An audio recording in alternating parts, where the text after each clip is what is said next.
સર્વ વૈષ્ણવને જય શ્રી કૃષ્ણ. જય શ્રી કૃષ્ણ. આપણે ગઈકાલે સત્સંગમાં જોયું કે સતીએ એનું સંસાર છોડીને કાયમ માટે આનંદગીરીના આશ્રમમાં રહેવા હરિદ્વાર પહોંચી ગઈ છે. પણ સતીનું હૈયું એના પુત્ર કે જે માત્ર 7 વર્ષનો છે રજત, એના માટે ઝૂરી રહ્યું છે. હવે દિલીપ કુમારે કહ્યું કે બેટા તેઓ તો રજતને થોડા દિવસ આશ્રમમાં બોલાવી દે, પરંતુ આનંદગીરીની પરમિશન લેવી પડે. એટલે એ બધા આનંદગીરી પાસે ગયા છે. પણ આનંદગીરી પાસે સતી વાત કરતા ખચકાય છે. શા માટે ખચકાય છે? કારણ કે આ સંસારની આસક્તિ કોઈ પણ ગુરુ કે કોઈ પણ યોગી પોતાના શિષ્યને સંસાર આસક્તિથી દૂર કરવા માટે છે.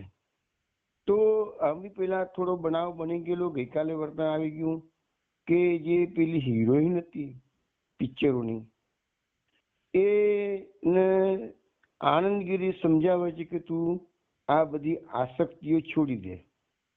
તો હવે સતીને કેવી રીતે સમજાવશે કે તું ના તારા પુત્રને તું બોલાવી દે? સતી ખચકાય છે. પણ આનંદગીરી સતીના મનની વાતને સમજી ગયા છે. એટલે આનંદગીરી એને સમજાવતા કહે છે કે બેટા એવું હતું, તું તારા છોકરાને થોડાક દિવસ માટે આશ્રમમાં બોલાવી લે. તો હવે સતીને આશ્ચર્ય લાગે છે કે ગુરુદેવ બે અલગ અલગ વ્યક્તિને અલગ અલગ કેમ વાત કરે છે? તો ગુરુદેવે એનો જવાબ આપ્યો છે કે લખ્યું છે કે તું મારા શબ્દો પર જરાય ખચકાયા વગર સતીને કહે છે વિશ્વાસ રાખજે. કારણ કે રજત તારી સાધનામાં જરાય વિઘ્નરૂપ નહીં બને, ઉલટું તારી સાધનામાં રજત મદદરૂપ બનશે. કારણ લખે છે કે ભગવાને મને સ્પષ્ટ બતાવી દીધું છે કે રજત એ કોઈ સામાન્ય આત્મા નથી, એ યોગ ભ્રષ્ટ આત્મા છે. ગીતાજીમાં ભગવાને કહ્યું છે શુચિનામ શ્રીમતામ ગેહે યોગ ભ્રષ્ટો વિજાયતે. હવે આ શ્લોક તો તમે વૈષ્ણવ જાણતા હશો કે મેં સત્સંગમાં ઘણી વાર આના વિશે કહેલું છે. શુચિનામ શ્રીમતામ ગેહે યોગ ભ્રષ્ટો વિજાયતે.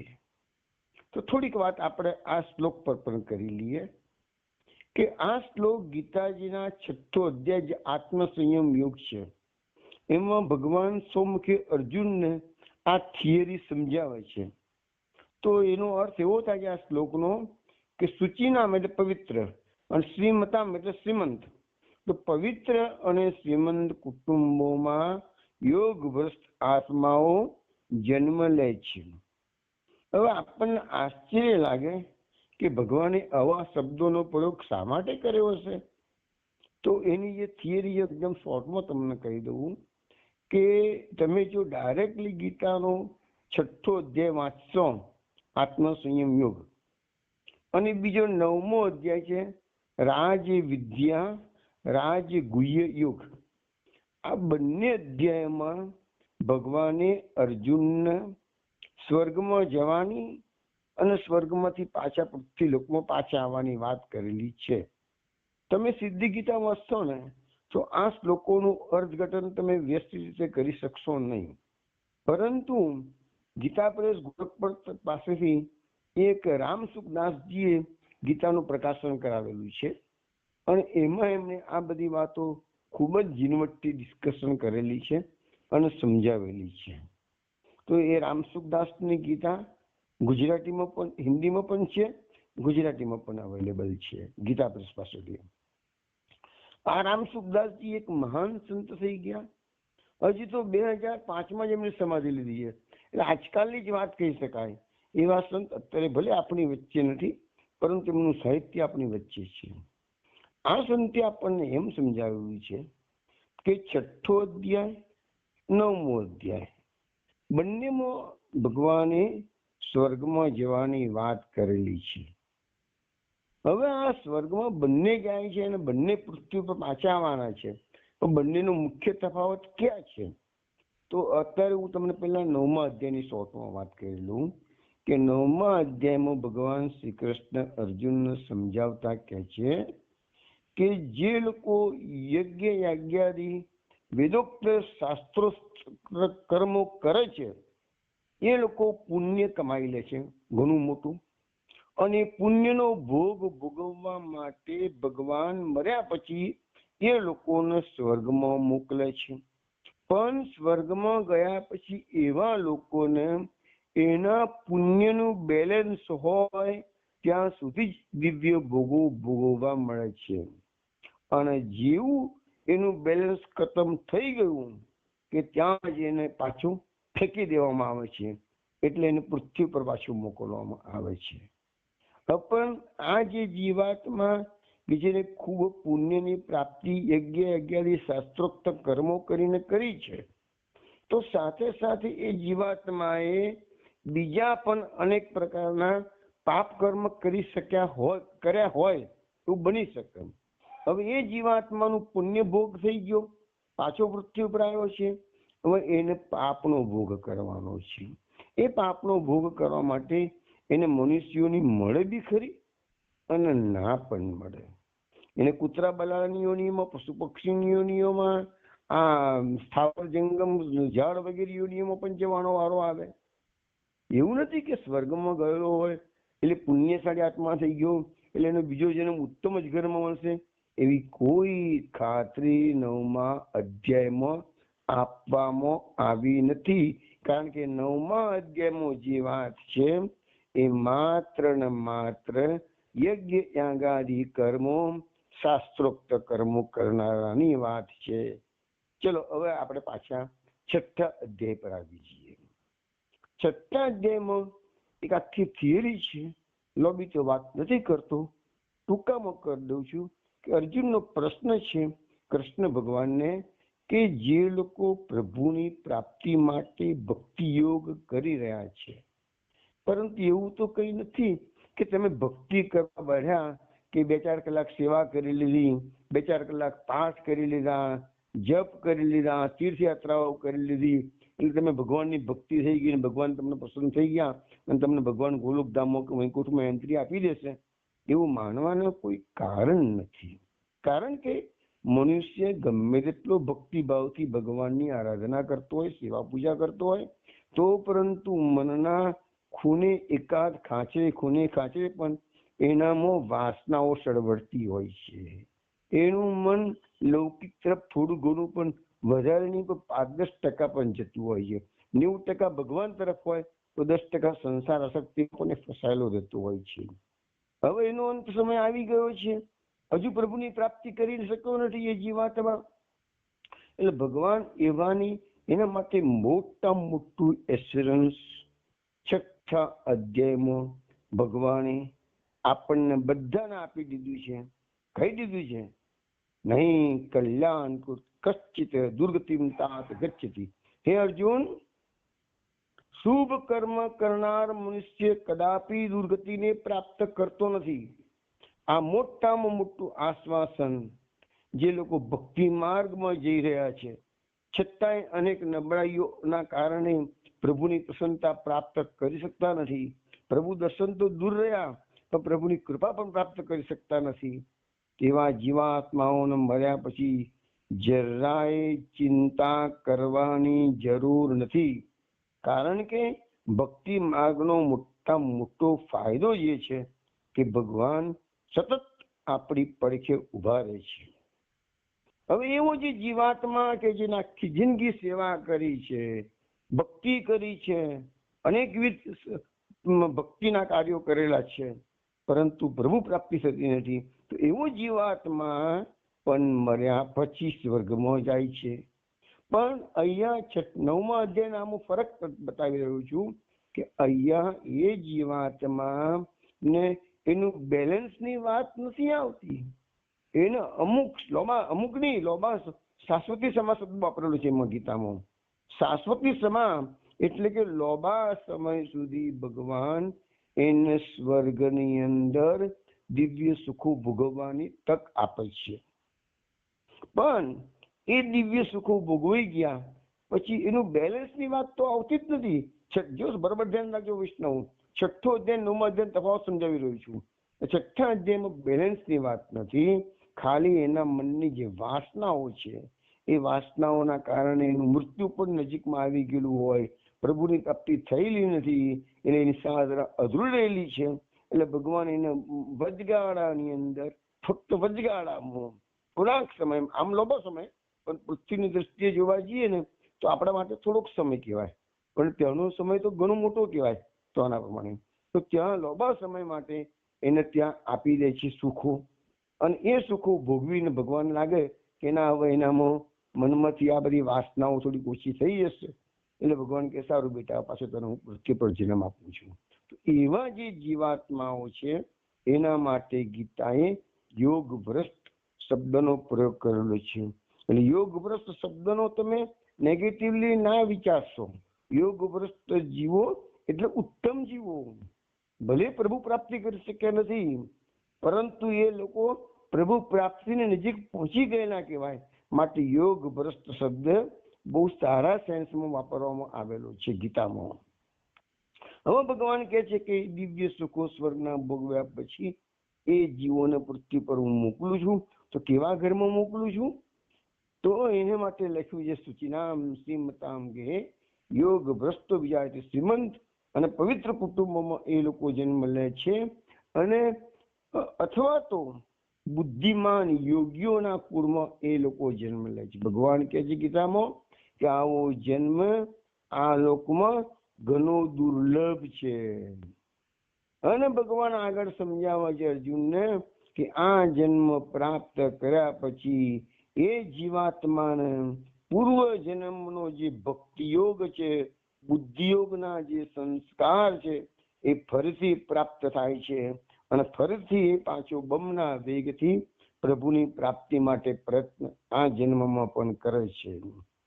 અને આ જન્મમાં પ્રયત્ન કરે એનો અર્થ એવો નથી કે ફરીથી આ જન્મ જ એને ભગવત પ્રાપ્તિ થઈ જવાની છે. ના, એની ભગવત પ્રાપ્તિના અથાગ પ્રયત્નો હોવા છતાં એની મનની જે દુર્બળતાઓ છે કદાચ જો પૂરી થયેલી ના હોય તો પાછું ફરીથી અચાનક મૃત્યુ જો આવી બી ગયું કે સમય થયો, જવું તો બધાને પડે છે, આવી ગયો ફરીથી સ્વર્ગમાં જશે, ફરીથી દિવ્ય ભોગો ભોગવશે, ફરીથી પૃથ્વી પર આવશે, ફરીથી ઉત્તમ કુળમાં જન્મ લેશે, ફરીથી પ્રભુ પ્રાપ્તિ માટે પ્રયત્ન કરશે.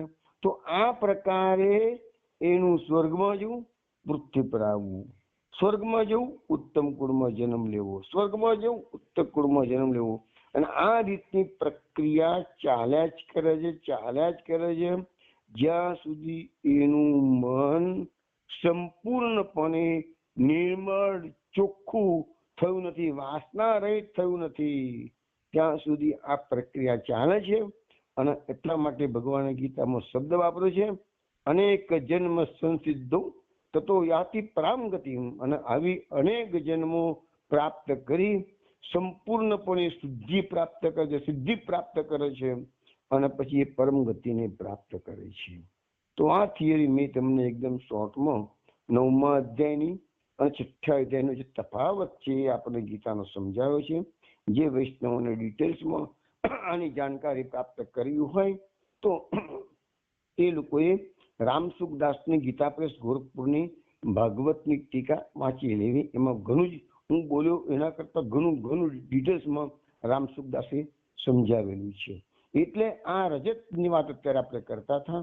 તો રજત આવો જ એક યોગભ્રષ્ટ ઉત્તમ આત્મા છે, અને એટલે જ એ સતી જેવી સ્ત્રીના પેટે એને જન્મ લીધેલો છે. સતી એ જન્મ વૈરાગીની છે, જે સતી એ જન્મજાત ભક્તાની છે, એને દુનિયાના સુખો આકર્ષી શકતા નથી. જે એવરેજ વ્યક્તિને જોવા જાઓ દુનિયામાં તો દુનિયાના સુખોથી બધા વિચલિત થઈ જતા હોય છે, સતી એનાથી વિચલિત થઈ નથી, અને એના માટે જ એ ભગવાને રજત જેવા યોગભ્રષ્ટ આત્માને એના ઘરે મોકલ્યો છે. તો આ વસ્તુ અત્યારે આનંદગીરી મહારાજ સતીને સમજાવી રહ્યા છે કે તારો દીકરો તો યોગભ્રષ્ટ આત્મા છે કે છે. પછી આગળ સમજાવતા આનંદગીરી બોલે છે કે સદગુરુના મુખે, પછી કહે છે કે સદગુરુના મુખે આવી ઉલટા સુલટી વાતો સાંભળીને બુદ્ધિવાળા લોકો પણ ઘણી વાર ચકિત થઈ જાય છે. કારણ કે ગુરુ જે જોઈ શકે છે તે સામાન્ય લોકો જોઈ શકતા નથી. તેને બુદ્ધિશાળી હોય સમજવું અઘરું છે, છતાં સમજવાની વાત એ છે કે જે ચીજ માણસને નીચે પાડે છે એ જ ચીજ જો એનો સદુપયોગ કરવામાં આવે તો તે ધીરે ધીરે માણસને ઊંચે ચડાવી સિદ્ધિના શિખરે પહોંચાડે છે. લખે છે કે જે ચીજ અધિકારીને માટે અતિ સુસાધ્ય છે એ જ ચીજ અનઅધિકારીને માટે કેવળ અસાધ્ય છે. તું જન્મથી જ યોગનો અધિકાર લઈને જન્મી છે અને રજત પણ જન્મથી યોગનો અધિકાર લઈને જન્મે છે. આવું આનંદગીરી સમજાવે છે. પછી કે છે આગળ કે હું એવું નથી કહેતો કે રજત પ્રત્યેની તારી મમતા સંપૂર્ણપણે અનાસક્તિ વાળી છે. હજી પણ તારા મનમાં એવો ખ્યાલ રહ્યો છે કે તારો છોકરો છે, એના પ્રત્યેની તારી જવાબદારી છે અને તેથી જ તારા ચિત્તને અહીં આવ્યા પછી એ શાંતિ મળતી નથી. પરંતુ આ માયા મુગ્ધ જીવ ભગવાનને જેવા નિષ્ઠુર સમજે છે એવા ભગવાન કઈ નિષ્ઠુર નથી.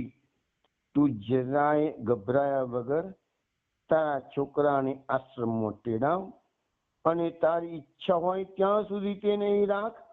તારા પવિત્ર સ્નેહનો સ્પર્શ થતા જેમ રજતનું અકલ્યાણ થવાનું નથી તેમ એના વિકાસમાં મદદરૂપ થવાથી તારી સાધનામાં પણ કઈ વિઘ્ન આવવાનું નથી. આ વાતો સાંભળી સતીનું મુખ પ્રસન્ન થઈ ગયું. તેને અરુણને બધી પરિસ્થિતિ સમજાવતો એક લાંબો કાગળ લખ્યો અને વિનંતી કરી કે થોડા મહિના માટે રજતને આશ્રમમાં મોકલી આપવો. જવાબમાં અરુણનો કાગળ આવ્યો. કાગળમાં અરુણે સતીને લખ્યું છે કે તારે આવી વિનંતી કરવાની જરૂર નથી, કારણ કે તું ક્યાં નથી જાણતી કે હું તને કોઈ ચીજની ના પાડી શકતો જ નથી. વળી રજત હમણાંનો તારા માટે વ્યાકુળ થયો છે. એ વ્યાકુળતામાં જ રજત પથારીવશ થઈ ગયો. હવે તો સાજો પણ થઈ ગયો છે, પણ હજુ રજતની ખૂબ નબળાઈ છે. હરદ્વાર જેટલે દૂર એને કોઈની સાથે મોકલવાની મારી હિંમત નથી. તું જાતે આવીને રજતને લઈ જાય તો સારું, પણ જો તારા ગુરુદેવ તેને અહીં શિલોંગ આવવાની મનાઈ કરતા હોય તો તું મામા બાબુને મોકલ, એટલે કે દિલુકરાયને મોકલ. પત્ની જેનું આતિથ્ય સ્વીકારી શકતી નથી તેનું આતિથ્ય મામા બાબુ સ્વીકારશે તો એ ઘણું છે. અને પછી પાછા લખે છે અરુણ, આ કટાક્ષ મેં તને કર્યું છે તો મને માફ કરજે કે છે. વાત એમ છે હું તને કેમે ભૂલી શકતો નથી. સાચું કહું, મને અગાઉ કદી નહોતી લાગી એટલી તારી અત્યારે મને જરૂર લાગે છે. કારણ કે અત્યારે અરુણની હાલત એટલી બધી ખરાબ છે કે સતી બચી ગઈ છે એ તો એના આનંદ છે, પણ સાથે એની બેન, એના બનેવી અને એની માં એનો કોઈ પત્તો નથી. રમતખાનો જે ભત્રીજો છે એ ખૂબ પ્રયત્નો કરી રહ્યો છે, ત્યાં બધે શોધી રહ્યો છે કે આ લોકો ક્યાં છે, પણ કોઈ પત્તો મળતો નથી. આ લોકોના કાગળો આવી રહેલા છે, પણ આગળ જતા એ તો મેં તમને કહ્યું છે આગળ જતા શું બનવાનું છે, ગઈકાલે કહી દીધું છે, પણ એ અત્યારે એટલે મૂંઝવણમાં મુકાઈ ગયેલો છે રજત. પછી લખ્યું છે કે રજતને હું જ હરદ્વાર લઈને આવું, પણ મારી માં અને બેનના સમાચારની રાહ જોતા મારે અહીં રહેવું પડે તેમ છે. પહોંચીને તો સંદેશો આવે તો મારે તરત જ રાવલપિંડી નીકળવું પડશે. રમાતખાના ભત્રીજાએ મને લખ્યું છે કે છેવટે કોઈ કડી તેને હાથ લાગી છે અને તપાસ કરી રહ્યો છે, પણ છેવટે શું હાથ લાગશે તે તો કોણ જાણે છે. કાગળ વાંચી સતીનું મન ફરી ઉદાસ થઈ ગયું. દિલીપ કુમાર લખે છે કે મેં એને શાંત કરીને કહ્યું કે સાસુ અને નણંદની ચિંતા કરવાનો અત્યારે વખત નથી. રજતનું શું કરવું છે પેલું નક્કી કર. ત્યારે એને મને જ શિલોંગ જવાનો આગ્રહ કર્યો. મામા બાબુ તમે જ જાઓ, તમારા જવાથી અરુણને આશ્વાસન મળશે. હરદ્વાર છોડીને જવાનું દિલીપ કુમારને મન નહોતું, પણ એનો મુદ્દો હતો કે સતીને લઈને પછી સતીનો મુદ્દો સમજણ પડી ગઈ. સતીને લઈને દિલીપ કુમાર સીધા આનંદગીરી પાસે ગયા અને અરુણનો કાગળ બતાવ્યો. આનંદગીરીએ કરુણા ભર્યા નેત્રે સતીની સામે જોઈ કહ્યું, તારી વ્યથા હું સમજુ છું, અરુણની વ્યથા પણ હું સમજુ છું, પરંતુ દુઃખની રાતમાંથી બહાર કાઢવાનું પ્રભુના પ્રકાશ સિવાય બીજા કોઈનું ગજવું નથી. આપનો ઉજાસ તો આજ્ઞા જેવો છે.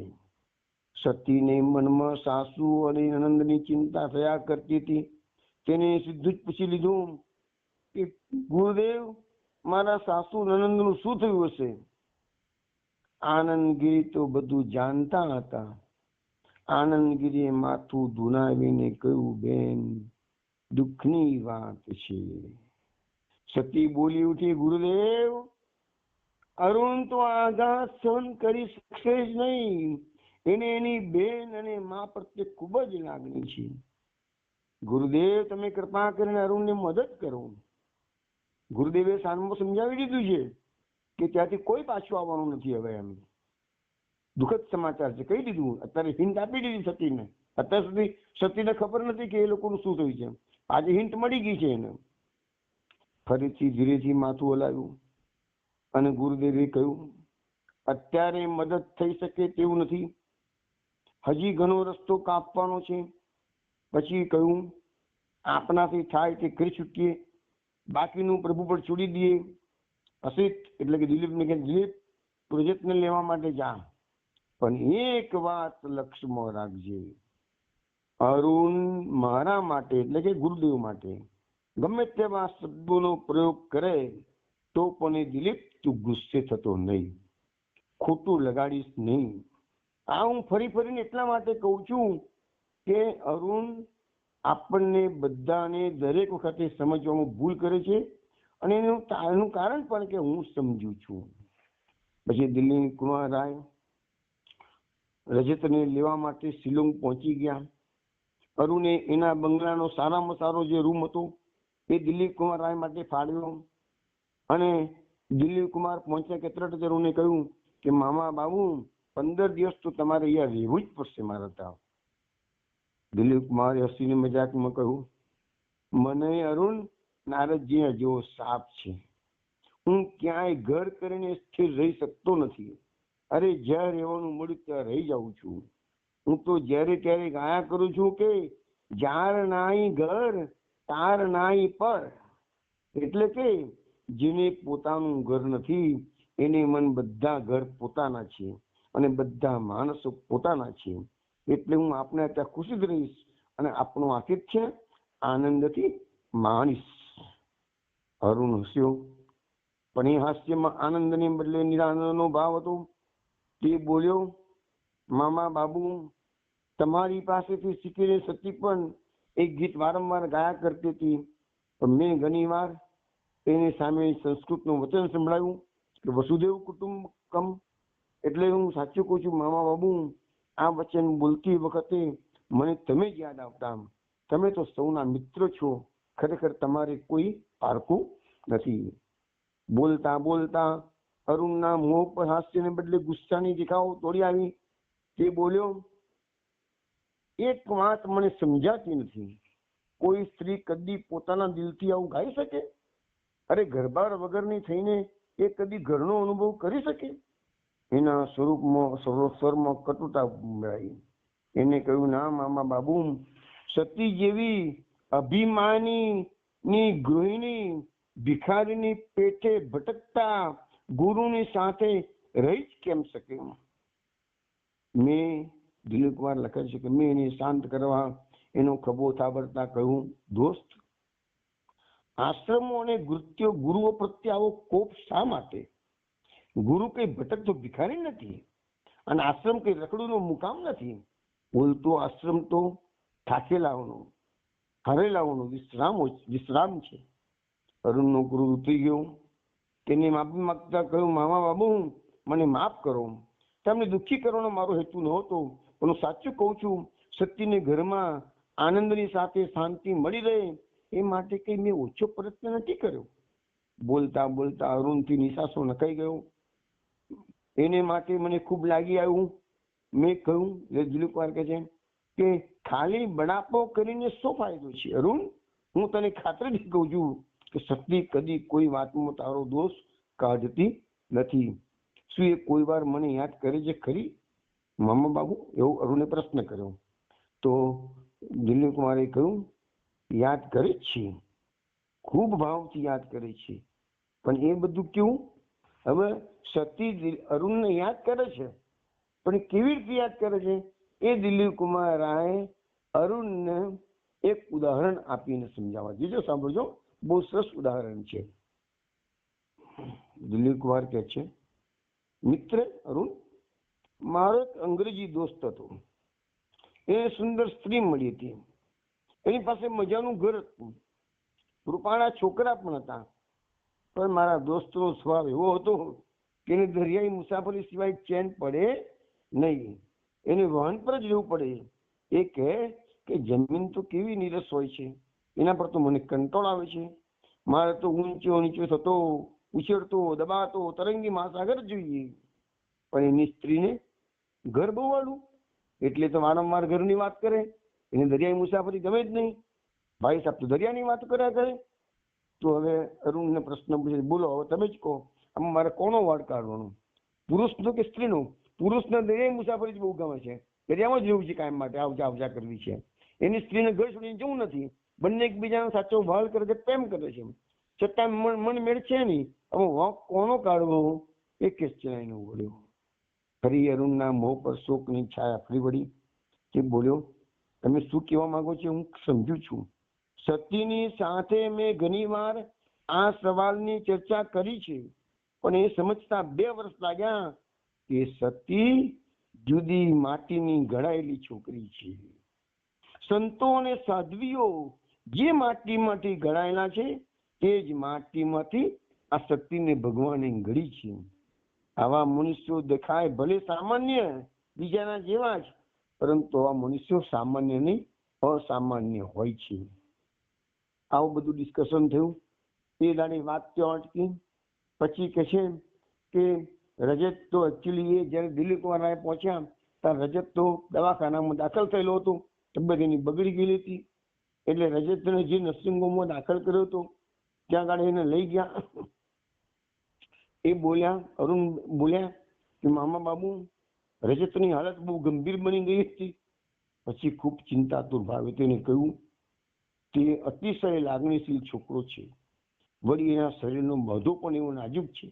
હજી તો માત્ર 7 વર્ષનો છે, પણ શરીર કરતા એના મનનો વિકાસ વધારે થયો છે. એ સ્વપ્ન દ્રષ્ટા બની ગયો છે. જો હવે અહીંયા તમે સાંભળજો ધ્યાન રાખીને કે રજત 7 વર્ષનો છે, હોસ્પિટલમાં દવાખાનામાં દાખલ થયેલો છે, પણ એને આ રજત ગયા જન્મનો યોગભ્રષ્ટ આત્મા છે. એની સાબિતી એ છે કે એને અહીંયા હોસ્પિટલની બેડ પર સુતા સુતા મમ્મીનું જે રાવલપિંડીમાં જે બચાવ થયો એ દ્રશ્ય દેખાઈ રહ્યું છે.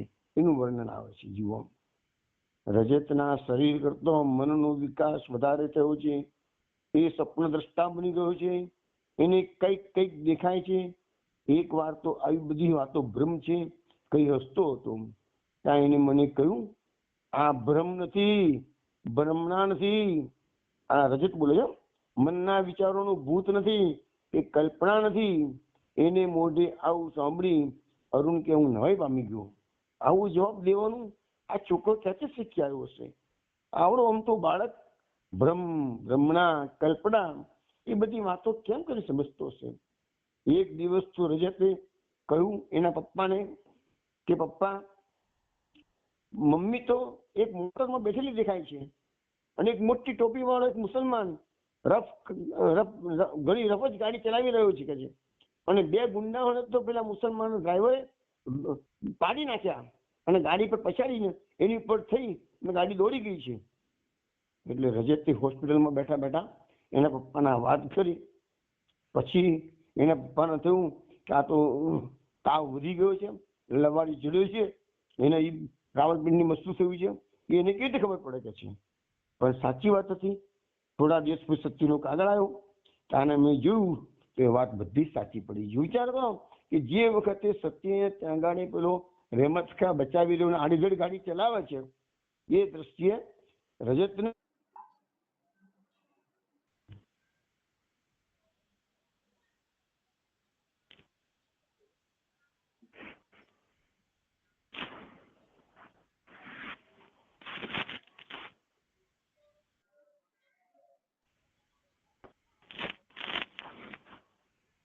એક મિનિટ, હું નારાયણભાઈ નો કપાઈ ગયો છે.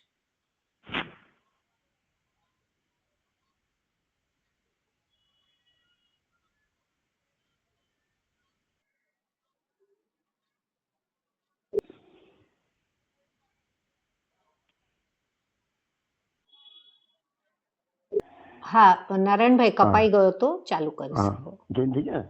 હા હા, ચાલુ કરું છું. હમ હવે રજતને બીજું દ્રશ્ય દેખાઈ રહ્યું છે. એના પપ્પાને કહે છે કે મમ્મી, કોઈ વૃદ્ધ સાધુના પગમાં માથું મૂકીને રડી રહી છે. એની લોબી લોબી ધોળી ધોળી દાઢી છે કે છે. પછી કહે છે કે એમના નાક પર એક મસો પણ છે કે છે.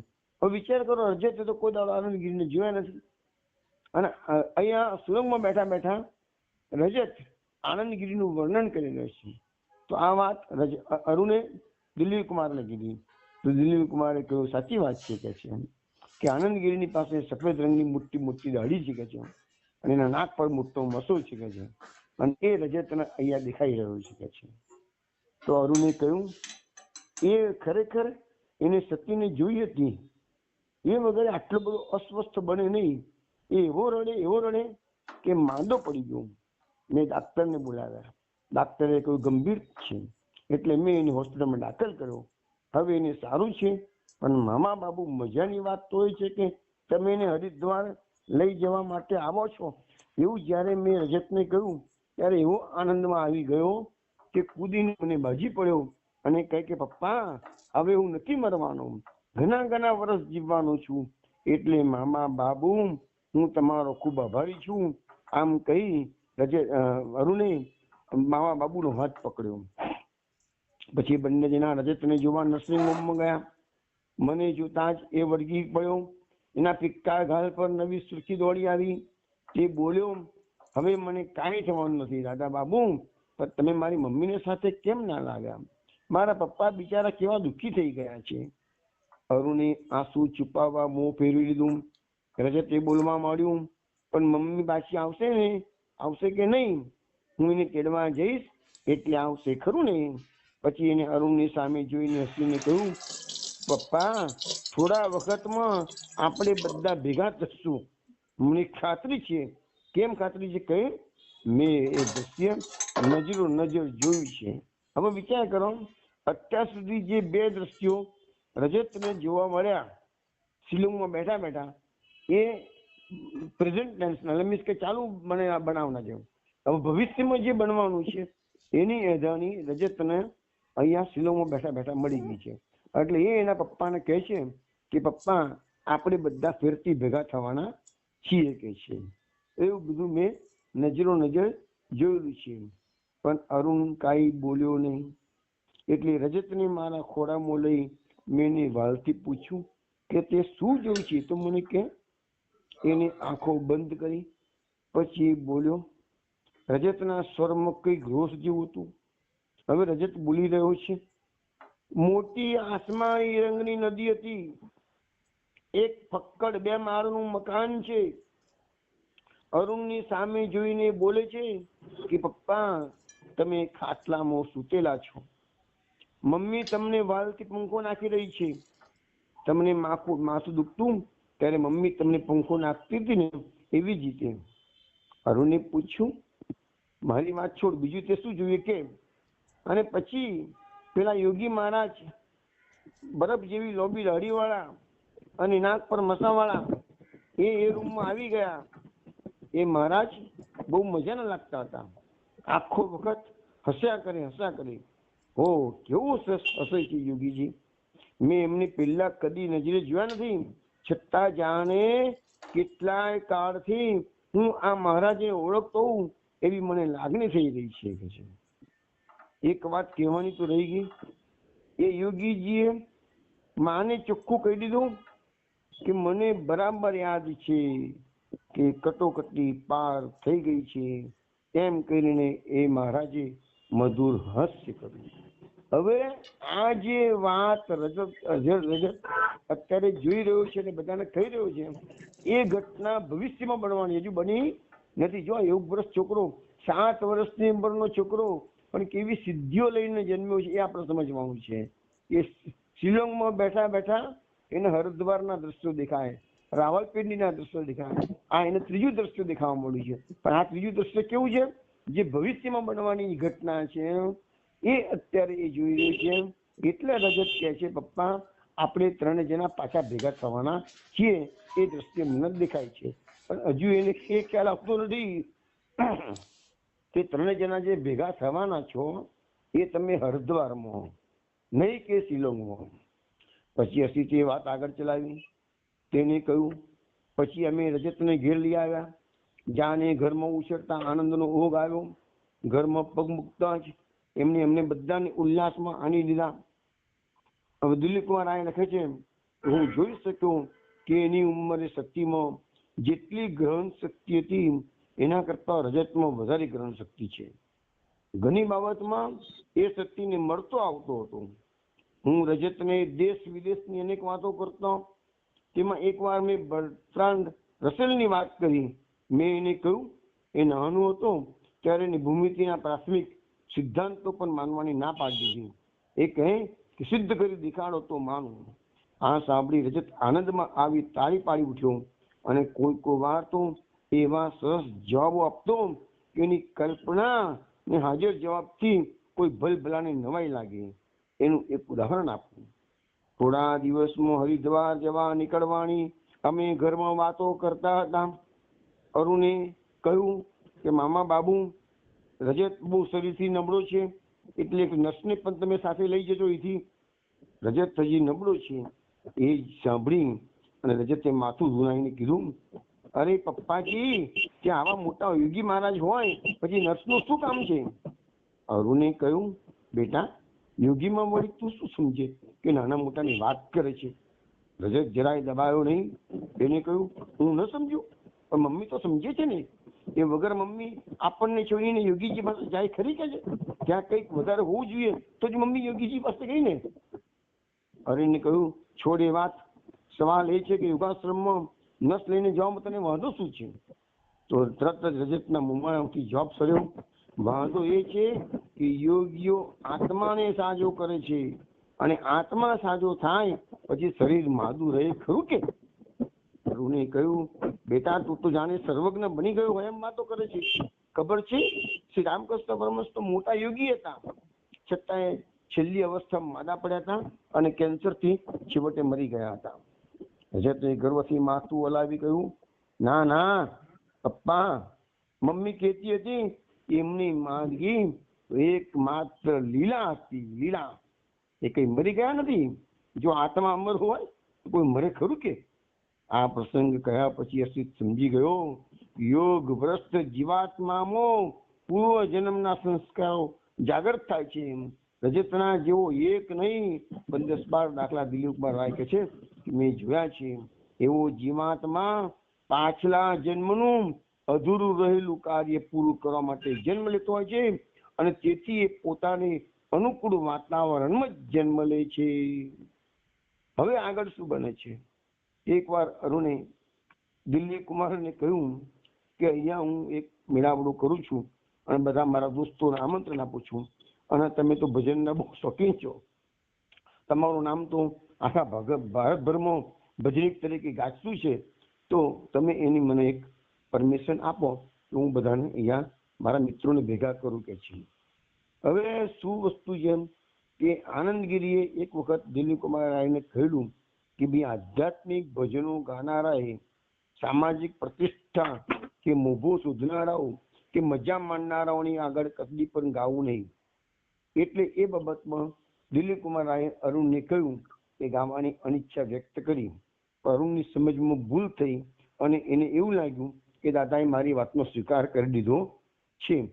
પણ રજત આ વાત સાંભળી રહ્યો. થોડી વાર પછી રજતે મામા બાબુને કહ્યું કે દાદા બાબુ, આમ તો પપ્પા ભગવાનને યાદ કરતા નથી, પણ તમે જો એમની આગળ ગાવાનું રાખશો તો છેવટે એમના પર એની અસર થયા વિના રહેશે નહીં. પરંતુ તમે એમને આવું કંઈ કહેતા નહીં તો એમને નહીં ગમે. તમે ગાવાની હા પાડી તે મામા બાબુ, દાદા બાબુ, બહુ સારું કર્યું છે. રજતના બોલવામાં દૃઢ આત્મવિશ્વાસનો રણકો હતો. હું ખૂબ આભો બની ગયો. મોટા માણસની પેટે રજતની સમજપૂર્વકની વાતો કરી અને એ વાત કરવામાં પાછો દંભ નહીં, દોડ નહીં, દેખાવ નહીં, જવાબમાં શું કેવું એ મને સૂઝ્યું નહીં. મારી આ હાલત જોઈ રજત બોલ્યો, દાદા બાબુ, મને આ બધું કોણે શીખવી જાણો છો? મારી મમ્મીએ. એને જ મને કહેલું કે તમારા ભજનો સાંભળીને મારી મમ્મીનું ચિત્ત ભગવાન તરફ ખેંચાયું હતું, અને એને વધારે શ્રદ્ધાપૂર્વક કહ્યું કે મમ્મીના મોઢે તમારા ભજનો સાંભળી મારું ચિત્ત પણ ભગવાન તરફ ખેંચાયું છે. એટલે જ તો મને હરિદ્વાર લઈ જવા ભગવાને તમને મોકલ્યા છે. મહેરબાની કરીને મ્યુટ કરો સાહેબ, બધા ડિસ્ટર્બ થાય છે, બધા ડિસ્ટર્બ થાય છે. વૈષ્ણવો બે હાથ જોડી વિનંતી કરું છું, મ્યુટ રાખો ફોન. મને હરિદ્વાર લઈ જવા માટે ભગવાને તમને મોકલ્યા છે. એ વાત સાંભળી દિલીપ કુમારને હસવું આવ્યું. મેં કહ્યું, વાહ ભાઈ વાહ, તો હવે મનમાં સંકોચ આનવાની જરૂર નથી. બીજા કોઈ ખાતર નહીં, પરંતુ રજત ખાતર પણ હું અવશ્ય ગાઈશ. રજત ઉત્સાહમાં આવી ગયો, બહુ સરસ. અને તમે નામ જપ ગાશો ત્યારે હું પણ તમારી સાથે ગાઈશ. હરે કૃષ્ણ કૃષ્ણ કૃષ્ણ હરે હરે. હવે વાત આગળ છે. હવે જે સમારંભ તગાડે ગોઠવવામાં આવ્યો છે અરુણના ઘરે, શિલોંગના મુખરાના માણસો, પ્રતિષ્ઠિત બધા માણસો અરુણના ઘરે આજે પધાર્યા છે. મોટા મેળાવડાનું આયોજન થયું છે, અને એક મોટા રાજકીય નેતા આની અંદર કેન્દ્ર સ્થાને હતા. અને રાજકીય નેતા જે લોકલ રાજકીય નેતા હતા એ મહાત્મા ગાંધીના મિત્ર હતા. તેમને એમના મુભા પ્રમાણે દિલીપ સાથે 2 મિનિટ વાત કરીને કહ્યું કે ભાઈ તમે કોઈ મહાત્મા ગાંધીજીનું પ્રિય ભજન ગાઓ. એટલે દિલીપ રાય કહે છે કે મેં મીરાબાઈનું ભજન ગાયું. કયું ભજન ગાયું? સખી સુન બંસુરી કી ધૂન ન જાનું ક્યા હો જાતા હૈ. सखी सुन बंसरी की धुन न जानू क्या हो जाता है. बिसर जाती है सूदी तन की यो कुछ जादू चाहता है. તો એ સમજી ગયા હશો કે સખી હું બંસરીની ધૂન સુનું છું અને મને શું થઈ જાય છે મને કઈ ખબર પડતી નથી. મારી શરીરની દશા પણ હું ભૂલી જઉં છું અને એવું જાદુ મારા પર થઈ જાય છે કે છે. આવો એનો અર્થ થાય છે કે છે. તો લોકો એકદમ શાંત હતા. દિલીપ કુમાર લખે છે કે મારી ભજનની શરૂઆત બહુ સારી થઈ, પરંતુ થોડી વારમાં તો પેલા જે નેતા આવેલા એને કલબલાટ શરૂ કરી દીધો. અંદર વાતો ધીરે ધીરે નાની નાની વાતો કરવાની ચાલુ કરી દીધી. અને એટલામાં એક ફેશન પરસ્ત મેમ સાહેબ આવેલા હતા. એની જોડે પણ પેલા નેતા ઘુસપુસ વાતો કરવા માંડ્યા. મારું ધ્યાન એ તરફ ગયું. લખ્યું છે કે મારું ધ્યાન એ તરફ ગયું નતું, પરંતુ રજતે મામા બાબુનું ધ્યાન દોર્યું. તરત જ કહે છે કે દિલીપ કુમાર લખે છે મેં તરત ગાવાનું બંધ કરી દીધું, હાર્મોનિયમ બાજુ પર મૂકી દીધું. બેવકૂફની પેટે પેલા નેતા મહાશય તાળીઓ પાડી અને દિલીપ કુમારના વખાણ કર્યા અને કીધું તમે બહુ સરસ ગાયું છે. પછી પેલા મેમ સાહેબ બોલ્યા પણ તમે અટકાવ્યું કેમ? એટલે મેં કહ્યું કે આવતી ચૂંટણી વિશે તમે લોકો ચર્ચાઓ કરતા હો તો પછી મારે તમારી ચર્ચામાં વિક્ષેપ શા માટે પાડવો જોઈએ? એટલે હવે બધા શ્રોતાઓને ખબર પડી કે ભજન અધૂરું રહ્યું છે અને આ નેતાજી ઘુસપુસ કરતા હતા એ ડિસ્ટર્બન્સના કારણે અટક્યું છે. એટલે પેલા મેમ સાહેબ ઉભા થઈને કહેવા લાગ્યા મારી ભૂલ થઈ ગઈ, હું માફી માંગુ છું, આપ ભજન પૂરું કરો, નહીં તો અહીંયા સભામાં મારી બેઇજ્જતી થશે. મેં ફરી ગીત શરૂ કર્યું અપૂર્વ શાંતિથી. હું દિલીપ કુમાર લખે છે હું પણ ભાવાવેશમાં હતો અને છેલ્લી 2 કડીઓ તો મેં ફરીને ઉઠલાઈને ગાઈ અને ઘણા શ્રોતાઓની આંખોમાં આંસુ આવી ગયા. એ ભજનમાં બીજું ભજન ગાયું મેરે તો गिरधर गोपाल दूसरो न कोई साधो सकल लोक જોઈ. ભાઈ છોડ્યા, બંધુ છોડ્યા સગા સોઈ. સાધુ સંગ બેઠ लोक लाज खोई. भगत देख राजी हुई जगत देख रोई. अशुभन जल सिंच प्रेम बेली बोई. दधिमथ द्रुत काढ़ी लियो दार दई छोई. राणा विष को प्यालो भेजो पिए मगन होई. अब तो बात फैल पड़ी जाने सब कोई. मीरा एम लागन लागी होनी सो होई. તો આ મીરાબાઈનું જે ભજન છે એ અહીંયા પૂર્ણ કરે. થોડી વાર તો કોઈ કઈ બોલ્યું નહીં. બે જણા ધીમે ધીમે કાનમાં કઈ બોલ્યા. રજતે ફરીથી મારી બાઈ ખેંચીને મને ધીરેને કહ્યું કે દાદા બાબુ તમે ગાતા હતા ત્યારે પપ્પા રોતા હતા અને ભાવાવેશમાં પપ્પા આવી ગયા હતા એટલે હું એકદમ સમજી ગયો અને મારી પાછળ રજત ઉભો થયો.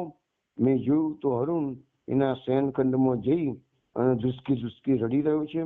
ખાટલામાં ઊંધું મોઢું નાખ્યું છે અને જોરદાર ડુસકાથી આખો ખાટલો ધ્રુજી રહ્યો છે. મેં એના રૂમમાં જઈ એનો હાથ પંપાળ્યો અને મેં કહ્યું, અરુણ મને માફ કર, મારે આ ગીત નહોતું ગાવું.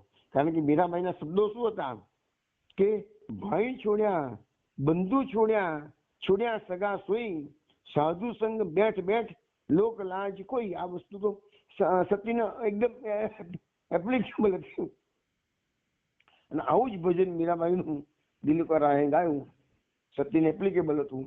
એટલે અરુણથી સહન થયું નહીં. કે રાણુ કહે છે મને છોડીને જીતી રહી છે કે છે આ તો કહે છે. અને દિલીપ રાય એને મીરાબાઈના સંજોગોમાં અને જ વસ્તુ રજૂઆત કરી રહ્યા છે કે છે. પછી ધીરે ધીરે અરુણના દુષ્કા બંધ થઈ ગયા. રજત મારી પાછળ આવ્યો હતો. રજતની આંખો રડું થતી. રડવાનું છોડી મૂંગો મારી બાજુમાં ઉભો રહ્યો. અરુણે આંખો લૂછી નાખી. પછી ધીરેથી એ ખાટલામાં બેઠો થયો. હું પણ ઉભો થયો. ખભા પર હાથ મૂકી મેં કહ્યું, મને આવો ખ્યાલ નહીં, મારી ભૂલ થઈ ગઈ. મેં આવું ભજન મારે નતું ગાવું જોઈતું. એની આંખો હજી હાંસુથી છલકાતી હતી. તે મારી સામે જોઈ રહ્યો ને બોલ્યો, ના મામા બાબુ, તમારા એકલા ગીતનો વાંક નથી. પછી ઘૂંટણો ગળી બોલ્યો, મામા બાબુ કાલે આખી રાત ઊંઘી શક્યો નથી. હું સતીને ભૂલી શકતો નથી અને કાલ સાંજથી મારી યાતનાનો પાર નથી. કારણ કે ગઈકાલે રહેમતના ભત્રીજાનો રાવલપિંડીથી ટ્રંક કોલ હતો અને કહી દીધું ફોનમાં કશી જ આશા નથી. તોય હજી એ ભત્રીજો કોશિશ કરે છે. હું જાણું છું કે હું આમ ભાગી પડું એ નહીં ચાલે. મને માફ કરો મામા બાબુ, મને માત્ર એટલું થાય છે કે મારી આવી યાતનાની ઘડીએ સતી જો એ મારી સાથે હોત તો થોડું મને આશ્વાસન મળત, મારા દુઃખમાં ભાગીદાર થાત. મારાથી આ સહન થતું નથી મામા બાબુ. મારી માં અને બેન મને બહુ જ વાલા હતા. થોડી વાર રહીને અરુણ બોલ્યો, આ નહીં ચાલે. ચલો તમે જાઓ, હું જાઉં છું. આટલા બધા મહેમાનોના દેખતા આવું નાટક કરવા માટે મને બહુ શરમ આવે છે. હવે રજત એના પપ્પાને બાજી પડ્યો. એની છાતીમાં મોં સંતાડીને રડી પડ્યો. મેં એને પડખામાં લઈને ખેંચીને કહ્યું, ચાલ આપણે જઈએ, મહેમાનો બધા રાહ જોતા હશે, ચાલ. હવે બીજે દિવસે સવારે અરુણ તાવમાં પટકાઈ પડ્યો. તેથી એક અઠવાડિયું મારે વધારે શિલોંગમાં રોકાઈ જવું પડ્યું. રોકાઈ ગયો તે સારું પણ થયું, કારણ કે તાવમાં અરુણનું દબાઈ ગયેલું મન પ્રગટ થઈ ગયું. હું દરેક બાબતમાં એના પ્રત્યે સહાનુભૂતિ બતાવી શક્યો નહીં, પરંતુ એની સાથે વાદમાં નહીં ઉતરવાની મેં ખૂબ સાવચેતી રાખી હતી. કારણ કે ગુરુજીએ સલાહ આપેલી કે જો વાદ વિવાદ કરવો નહીં. એક વાતથી મને સંતોષ થયો. યોગીઓ અને ગુરુઓની સામે આકરી વરાળ કાઢતી વખતે પણ મેં અરુણને હલકા સ્તર પર ઉતરી પડતો જોયો નથી. કોઈ વાર વિરોધના બે વેણ કહેવાનું મન થઈ જતું, પરંતુ આનંદગીરી અહીં આવતા પહેલા જ મને જે શિખામણ આપી હતી એ યાદ કરીને હું અરુણની સામે ચૂપ થઈ જતો. અરુણ સાજો થઈ ગયો. એ જ દિવસે સતીનો કાગળ આવ્યો. એમાં એને મને ઠપકો લખ્યો કે ફરી પાછા મામા બાબુ તમે સંસારી લોકોની ખિદમતમાં પડી ગયા અને જલસા કરવા લાગી ગયા. છેલ્લે તેને લખ્યું કે 3 અઠવાડિયા થઈ ગયા છે, હજુ તમે ત્યાં કેટલું રોકાશો? મેં અરુણને કાગળ મંચાવ્યો. એ શું કહે છે તેની રાહ જોયો. એને વિકૃત સ્મિત કરીને કહ્યું, મામા બાબુ સતીને લખો કે પરસેવો પાડીને પેટ ભરનારા સંસારી માણસો ઉપર ગુસ્સો કરવાને બદલે જડોની પેટે પારકા ધન ઉપર કાગળધીનના કરનારા ગુરુના પગ ચાટા કરો. કેટલો બધો ખરાબ ટોન્ટ અરુણ આ ગુરુઓ માટે, ગુરુદેવો માટે, સંન્યાસીઓ માટે વાપરે છે. એ આ શબ્દોમાં તમને જણાઈ આવશે. દિલીપ મહારાજ કહે છે, મેં અરુણને રોક્યો અરુણ, તું ફરી ભૂલ કરે છે. તું જાણે છે કે સતીનું હૃદય તારા પ્રત્યે ખૂબ જ મમતાળું છે. એ માત્ર હું વહેલો પાછો ફરું એટલા માટે ઈચ્છે છે કે જલ્દીથી એ રજતને મળી શકે. અરુણનો ચહેરો સખત થયો. તે બોલ્યો, જોઈ એની મમતા, તમને એ અહીંથી મારી પાસેથી વહેલામાં વહેલી ખસેડી લેવા માંગે છે. એવી તો એની મમતા છે, પણ એને તો એના ગુરુ છે, બીજાઓ છે. મારે તો એકલો રજત છે.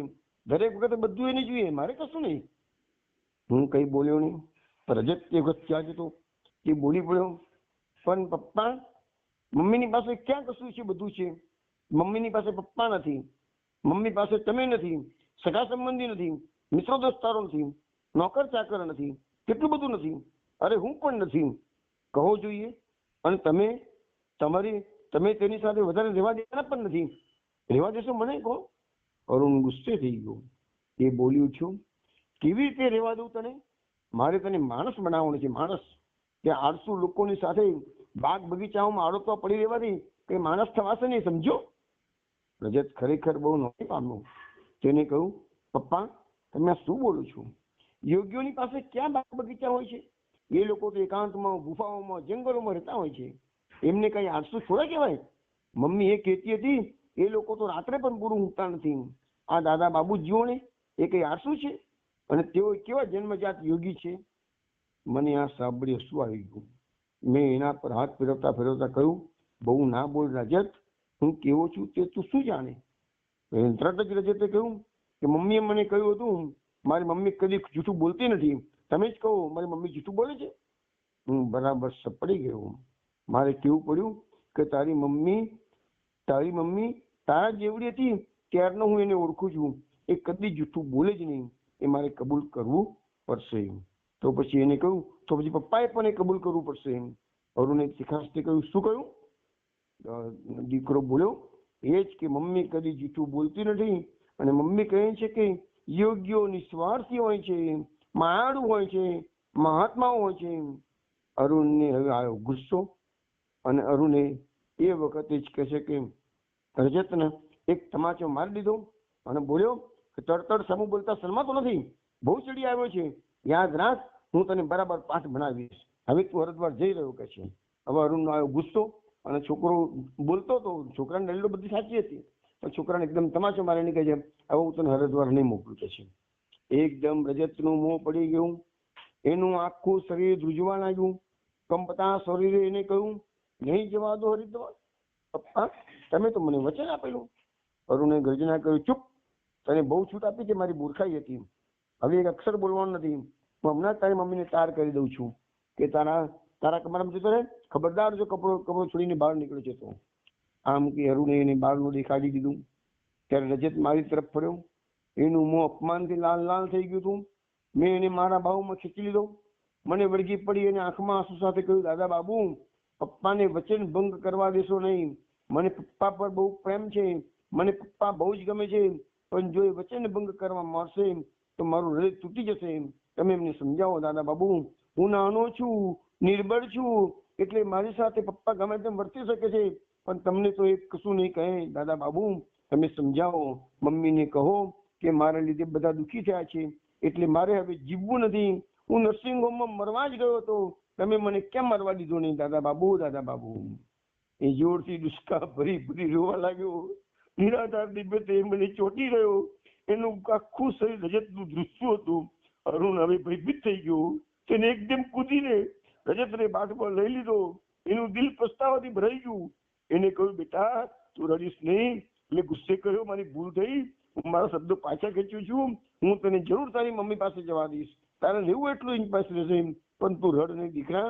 તું ફરી પાછી મોઢું પડી જઈશ. મને માફ કર બેટા, કદી તને નહીં લડું. બોલતા બોલતા અરુણ રડી પડ્યો. હવે રજત બીડી ગયો. પોતાનું દુઃખ ભૂલી એ પપ્પાને શાંત કરવા લાગ્યો. પપ્પા, તમે રડો નહીં. હું હરિદ્વાર નહીં જાઉં એટલે તમારું વચન પણ લેશે. હું નક્કી કહું છું કે હું તમારી સાથે રહીશ. મારે ક્યાંય નથી જવું. પપ્પા, હું સામું બોલું છું, હું તમારા સામું થાઉં છું, પણ હવે હું એવું નહીં કરું. તમે એક એવા દુઃખી છો કે હું જાણું છું. પપ્પા, તમે ના રડો, હું હવે ધાયો થઈ જઈશ. એમ બંને જણા એકબીજાને આશ્વાસન આપવા લાગ્યા. અરુણની સાથે હું સાધુ સંતોની યોગ્યોની કે વૈરાગ્યની ભાગ્યે જ ચર્ચા કરતો, કારણ કે હું જાણતો હતો કે ચર્ચાથી કશું સિદ્ધ થતું નથી, કે કશું પ્રાપ્ત થવાનું નથી. કારણ કે અરુણ સાથેની વાતો પરથી હું તો એટલું જાણી શક્યો કે સતી બીજી સ્ત્રીઓ જેવી નથી. એની એના મનમાં ખાતરી થઈ ગઈ. તેને અસામાન્ય અને સંન્યાસીની કોટીની ગણતો થઈ ગયો. કોઈ છોકરો કે છોકરી ભગવાનના આકર્ષણથી આટલી હદે વંકાઈને બેસે એ અરુણના મગજમાં બેસતું નહોતું. તે વખતે મને રામકૃષ્ણ પરમહંસના શબ્દો યાદ આવ્યા. આ વાત આજકાલના બાબુઓ કેવી રીતે માને કહો, આવું કોઈ એમની વિલાયતી ચોપડીઓમાં થોડું લખેલું છે. આમ કહી એમને એક દાખલો આપ્યો. એકવાર એક માણસે આવીને કહ્યું કે હું રસ્તા પર થઈને આવતો હતો, ત્યાં મારી સામે જ એક મોટું મકાન કકળભૂસ કરતું ઝઘડો થઈને પડ્યું. તો સાંભળનારો બુદ્ધિશાળી હતો. એને કહ્યું, ઉભા રહો, તમે ગઈકાલની જે વાત જોઈ છે એ છાપામાં છે, જોયેલું. છાપાના પાના ફેરવવા લાગ્યો. પછી એ બોલ્યો, તમારી વાત ખોટી, છાપામાં કોઈ સમાચાર નથી. વાત કરનારો આબુ બની ગયો. એને કહ્યું, અરે ભાઈ, મેં ઘર ગઈકાલે પડતું નજીક જોયું છે તે સાચું, કે છાપામાં નથી આવ્યું એ સાચું? બાબુએ તેને બોલતો અટકાવીને કીધું, નજરે જોયેલું ખોટું હોઈ શકે છે, પણ છાપામાં નથી એટલે તમારી વાત મનાય નહીં. તો કે છે કે આવી રામકૃષ્ણ પરમહંસ ઉદાહરણ આપીને કે છે, આવી તો આપણા બુદ્ધિમંતોની દલીલો હોય છે. ભાઈ, મેં અરુણને કહ્યું, અત્યારે તમે રજતને મારી સાથે મોકલો છો એ સારું છે, પણ આવી રીતે કોઈ વાર એને સત્યની પાસે મોકલવાનું રાખજો. એથી એને માતૃસ્નેહનો લાભ તો મળતો રહેશે. જવાબમાં અરુણે કહ્યું, ના, એવી રીતે ફરી હું એને નહીં મોકલી શકું. એના મનમાં પણ માના વૈરાગ્યની અસર થાય એ મને પસંદ નથી. જોયું ને, શક્તિની જોડે જો રજત વધારે રહે તો શક્તિનો વૈરાગ્ય રજતમાં આવી જાય, એને પસંદ નથી, કારણ કે મારે રજતને માણસ બનાવવો છે. આ સાંભળી મને બહુ દુઃખ થયું. મેં કહ્યું, અરુણ, હું આ વિશે તારી સાથે દલીલમાં ઉતરવા માંગતો નથી, પણ એક વાત તો મારે તને કહેવી પડશે, કારણ કે તમારા કરતા ઘણા તેજસ્વી અને બુદ્ધિશાળી માણસોએ સાધુ સંતોની પાસેથી ખરેખર આ માણસ થવાની પ્રેરણા પ્રાપ્ત કરી છે. તરત જ તેને કહ્યું, મામા બાબુ, મારી ભૂલ થઈ ગઈ, મને માફ કરો, પરંતુ મારી વાતનો તમે જરી શાંતિથી વિચાર કરજો, કારણ કે રજતને હું વચમાં હરિદ્વાર મોકલું તો પણ અમે સંસારીઓ જેને માતૃસ્નેહ કહીએ છીએ એવા માતૃસ્નેહનો સ્વાદ તો તેને મળવાનો નથી. ત્યારે મેં કહ્યું કે અરુણ, મારા ભાઈ, તારું દુઃખ હું સમજુ છું, પરંતુ સત્યનું દુઃખ પણ તું કઈ સમજ્યો હોત તો સારું થાત. કેવળ પોતાના દુઃખને જે મોટું કરીને જોયા કરે છે તે ઘણીવાર એક વાત ભૂલી જાય છે કે જે વધારે દે છે તે જ વધારે પામે છે. પછી એ સંસારી હોય કે વૈરાગી. એ વખતે અરુણ કઈ બોલ્યો નહીં. બીજે દિવસે તે મારી પાસે આવી એકદમ રડી પડ્યો. મેં એને બાથમાં લઈ પાસે બેસાડ્યો. રડતા બોલ્યો, મામા બાબુ, હું ખરેખર દુઃખ વિલાસી બની ગયો હતો. તમે આજે મારી આંખો ઉગાડી તે સારું કર્યું. જાણો છો, હું 15 વર્ષની ઉંમરે વિલાયત ગયેલો. ત્યારે હું આપણા દેશની વિચારધારા કરતા પાશ્ચાત્ય વિચારધારાની વધારે પરવા કરતો હતો. ગમે તેમ, પણ કાલ રાત્રે વિચાર કરીને મેં એવું નક્કી કર્યું છે કે રજતને આ એક વાર જ નહીં, પણ વખતો વખત હું સત્યની પાસે મોકલતો રહીશ. અને બીજો વિચાર મારા મનમાં આવ્યો છે, હું એકવાર હરિદ્વાર આવું તો કેમ? હું મૂંઝવણમાં પડી ગયો. મેં કહ્યું, વાત એમ છે કે સતીચા એના ગુરુની પાસે છે, એમના આશ્રમમાં, તેથી આ વિશે હું કઈ કહી શકવાની સ્થિતિમાં નથી. આનંદગીરી મહાન યોગી છે, મહાપુરુષ છે, એ વિશે શંકા નહીં, પરંતુ યોગીઓની વિચારધારા અને સંસારીઓની વિચારધારાનો દરેક વખતે મેળ બેસતો નથી, એ તમે ક્યાં નથી જાણતા. એટલે આ વિશે આનંદગીરીને પૂછ્યા વિના હું તમારા પ્રશ્નોનો જવાબ દેવાની હિંમત કરી શકતો નથી. અરુણે કહ્યું, ઠીક, તો તેમને લખી પૂછી જુઓ, પછી મને જણાવજો. મેં સત્યને બધું લખી જણાવ્યું. જવાબમાં એનો તાર આવ્યો કે ગુરુદેવે કહ્યું છે કે હજી અરુણનો સમય થયો નથી. વર્ષ દિવસ પછી જો ઈચ્છા હોય તો તે આશ્રમમાં આવી શકે છે, પરંતુ હમણાં આવી શકે નહીં. તાર વાંચી અરુણે કહ્યું, ચાલો, ઠીક થયું, મારું મન ખૂબ અશાંત છે, જાઓ તો તે ઉપાધિ થઈ જાય. વળી મારા માં અને બેન બનેવીના પણ હજી કઈ સમાચાર નથી. બોલતા અરુણનો સ્વર પડી ગયો. અરુણે હવે મને વધારે રોકાવાનો આગ્રહ કર્યો નહીં. રજતને અને મને ગૌવતીથી એને પ્લેનમાં ચડાવી દીધા અને એમને અરુણે સત્યને લખી દીધું. રજત ભલે 3-4 મહિના ત્યાં રહે, એનું શરીર સુધરે એટલે એને પાછો મોકલજે, અને વળી પાછો પણ એ તમારો ક્યારેક આવતો રહેશે. તો આવી રીતે દિલીપ કુમાર રાય રજતને લઈ અને હરિદ્વાર આવી ગયા છે. હવે આગળ શું ચાલે છે એ બધું હવે આવતા સત્સંગમાં આપણે જોઈશું. બહુ સુંદર કથા છે. અનેક અવનવા બધા પ્રસંગો બનશે જે આપણા દિમાગમાં પણ ના ઉતરે એવી બધી ઘટનાઓ હજુ ઘટવાની છે.